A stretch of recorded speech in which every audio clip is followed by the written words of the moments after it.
सियासत तेज हो गई है।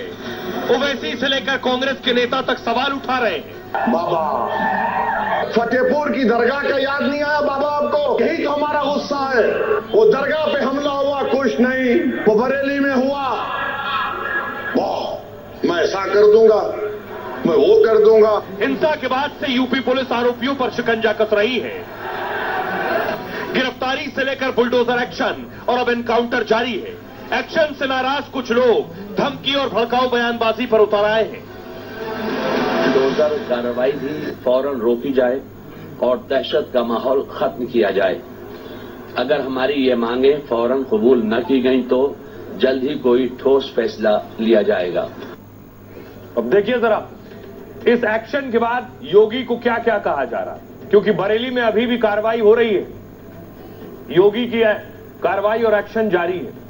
बरेली में आई लव मोहम्मद पोस्टर पर बवाल के बाद एक्शन हो रहा है। बरेली में अब तक 81 गिरफ्तारियां हो चुकी हैं आरोपियों की। तौकीर के करीबियों के ठिकानों पर बुलडोजर चला है। कुछ आरोपियों को एनकाउंटर के बाद गिरफ्तार किया गया है। असदुद्दीन ओवैसी कह रहे हैं योगी सरकार के एक्शन पर सवाल उठा रहे हैं। ओवैसी ने कहा फतेहपुर दरगाह का मामला उठाया। फतेहपुर दरगाह पर हमले के दौरान आखिर योगी चुप थे, लेकिन बरेली में आई लव मोहम्मद पोस्टर पर तुरंत एक्शन लिया। मोहम्मद से मोहब्बत जताना कोई जुर्म नहीं है। संविधान के अनुच्छेद 25 के तहत धार्मिक स्वतंत्रता का अधिकार है। ओवैसी ने कहा किसी से डरने की जरूरत नहीं है। इमरान मसूद कह रहे हैं कांग्रेस सांसद ने भी योगी सरकार को घेरा। इमरान मसूद को बरेली जाने से पहले घर पर नजरबंद किया गया। हम पर बुलडोजर चलेंगे, मैं कानून को तोड़ने वाला नहीं हूं। इमरान ने बरेली में एक तरफा कार्रवाई का आरोप लगाया। कहा हमारे लिए कानून अलग होगा और दूसरों के लिए अलग होगा। मसूद ने मुसलमानों को निशाना बनाने का भी आरोप लगाया। और तौसीफ रजा जो कि तौकीर के भाई हैं, तौकीर रजा की गिरफ्तारी पर भड़के हैं उनके भाई। तौकीर के भाई तौसीफ ने ठोस कदम उठाने की चेतावनी दी है। अगर मुसलमानों पर जुल्म नहीं रुके तो ठोस कदम उठाएंगे। बरेली के मुसलमानों को बेवजह सामूहिक सजा देने का आरोप लगाया। बेगुनाह मुसलमानों को गिरफ्तार कर थाने में पीटा जा रहा है। मीडिया के सामने चोटिल घायल लोगों की परेड कराई जा रही है। मुस्लिमों के घरों में बुलडोजर खड़े करने का आरोप लगाया। मस्जिदों में दबिश देकर इमामों नमाजियों को प्रताड़ित किया गया है। केस वापस लेने और बुलडोजर एक्शन रोकने की मांग की गई है। आइए आपको सुनवाता हूं, सुनिए जरा सियासतदान और तौकीर रजा के भाई क्या कह रहे हैं। बाबा, वो फतेहपुर की दरगाह में गुंडे घुस गए। एक वली की दरगाह में गुंडे घुसकर दरगाह को, खबर को लाठियों से मार रहे थे। आपकी मुंह में जबान नहीं हिली?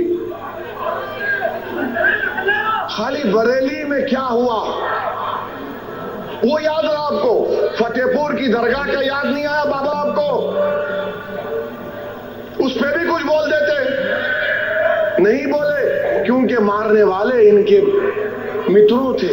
ये नाजुक दौर चल रहा है मुल्क के अंदर, जिस दौर के अंदर हमारे ऊपर सबसे ज्यादा निशाना है। ये चाहते हैं कि इनकी तमाम तर नाकामियां उस नफरत के माहौल में दब जाएं जो नफरत का माहौल ये देश के अंदर पैदा कर रहे हैं। 27 का चुनाव है, चुनाव हारने का डर सता रहा है, इसलिए मुसलमान के ऊपर लाठी डंडा बुलडोजर गोली सब चलाने का काम हो रहा है। पुलिस की जो मनमानी दबिशें हो रही हैं उसको हम चाहते हैं वो रुक जाएं। और ये जो बिल्डोजर लाके खड़े किए जा रहे हैं, बिल्डोजर चलाने की तैयारी है, बिल्डोजर चलाए जा रहे हैं, हम इसको की रोकथाम चाहते हैं बस। और हमारा ये प्रशासन से मुतालबा है और हमारे ये मुतालबात हैं। नहीं मानेंगे तो फिर हम यूपी के उलमा की मीटिंग करेंगे। और आइए आपको बताऊं कि आखिर एक्शन हो रहा है और एक्शन अभी भी हो रहा है, क्योंकि अभी बहुत से आरोपियों को ढूंढा और तलाशा जा रहा है।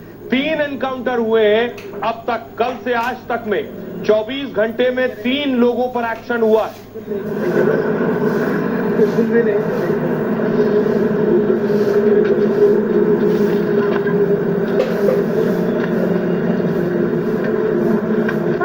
नहीं करेंगे, बिल्कुल नहीं। आइए अब आपको बताऊं ये 3 लोग कौन हैं। बरेली में बवाल के बाद यूपी पुलिस अब लोगों को तलाश कर एनकाउंटर हो रहे हैं। फरार चल रहा है। 2 और आरोपियों का एनकाउंटर हुआ है। एनकाउंटर के बाद पुलिस ने दोनों आरोपियों को दबोचा है। गिरफ्तार आरोपियों का नाम इदरीस और इकबाल है। मुठभेड़ के दौरान दोनों आरोपियों को गोली लगी। इलाज के लिए दोनों को अस्पताल में भर्ती कराया गया। आरोपी इदरीस पर कुल 20 आपराधिक मामले दर्ज हैं। वहीं इकबाल पर 17 मामले पहले से चल रहे हैं। पुलिस ने दोनों के पास से सरकारी बंदूक बरामद की है। हिंसा के दौरान पुलिस की बंदूक छीन कर ये फरार हो गए थे और एसपी सिटी के गनर की बंदूक छीन कर भागने का आरोप है। मीरगंज में हथियार बेचने की फिराक में था आरोपी। पुलिस ने मौके पर पहुंचकर आरोपियों पर फायरिंग की। पुलिस की जवाबी कार्रवाई में दोनों के पैर में गोली लगी है। 2 तमंचे, जिंदा कारतूस, मोटरसाइकिल और मोबाइल जब्त किया गया है। शुरुआती पूछताछ में दोनों ने नदीम खान का नाम लिया है। नदीम के कहने पर वो मौके पर पहुंचे थे जहां हिंसा हुई। दोनों आरोपी शाहजहांपुर के रहने वाले हैं।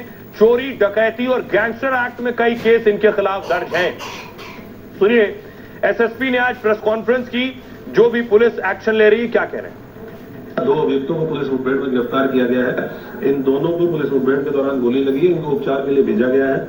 इन दोनों के पास से एक छीनी हुई सरकारी एंटी राइट गन जो मौके पे मौजूद पुलिस बल था उससे छीनी गई थी, ये बरामद हुई है।